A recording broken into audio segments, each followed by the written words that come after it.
Здравствуйте, дорогие ребята! Мы продолжаем наши вечера «Сказки у камина». Сегодня мы послушаем сказку по мотивам украинского фольклора «Дело мастера боится». Повстречались на раздорожье мастеровой человек из села Петушки и крестьянин с возом из деревни Пивныки. «Здорово, земляк! Куда путь держишь, с базара или на базар?» — спросил крестьянина мастеровой. «На базар. Что продавать везешь?» «Пшено». «Пшено? Чему ты так удивляешься? Как это ты столько пшена наготовил? Это ж ведь трудное дело, проса обдирать». «Нашел трудное. Ежели это трудное, так ты трудного-то и в глаза не видал. А ты сам-то куда идешь?» «Тоже на базар. Покупать, аль продавать что?» «Продавать. Что?» «Часы.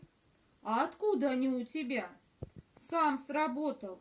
«Сам?» «Сам. И что из этого?» «Так это так вправду трудное дело. Такую штуку из железа сработать, что сама ходит. Это ж прямо-таки из дела дело. Ну и ничего особо мудреного в этом нет. Нечего его этого дела бояться. Коль ты его не боишься, так оно тебя, выходит, боится. Так, что ли?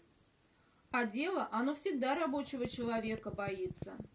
Но раз оно тебя боится, значит, ты мастер своего дела.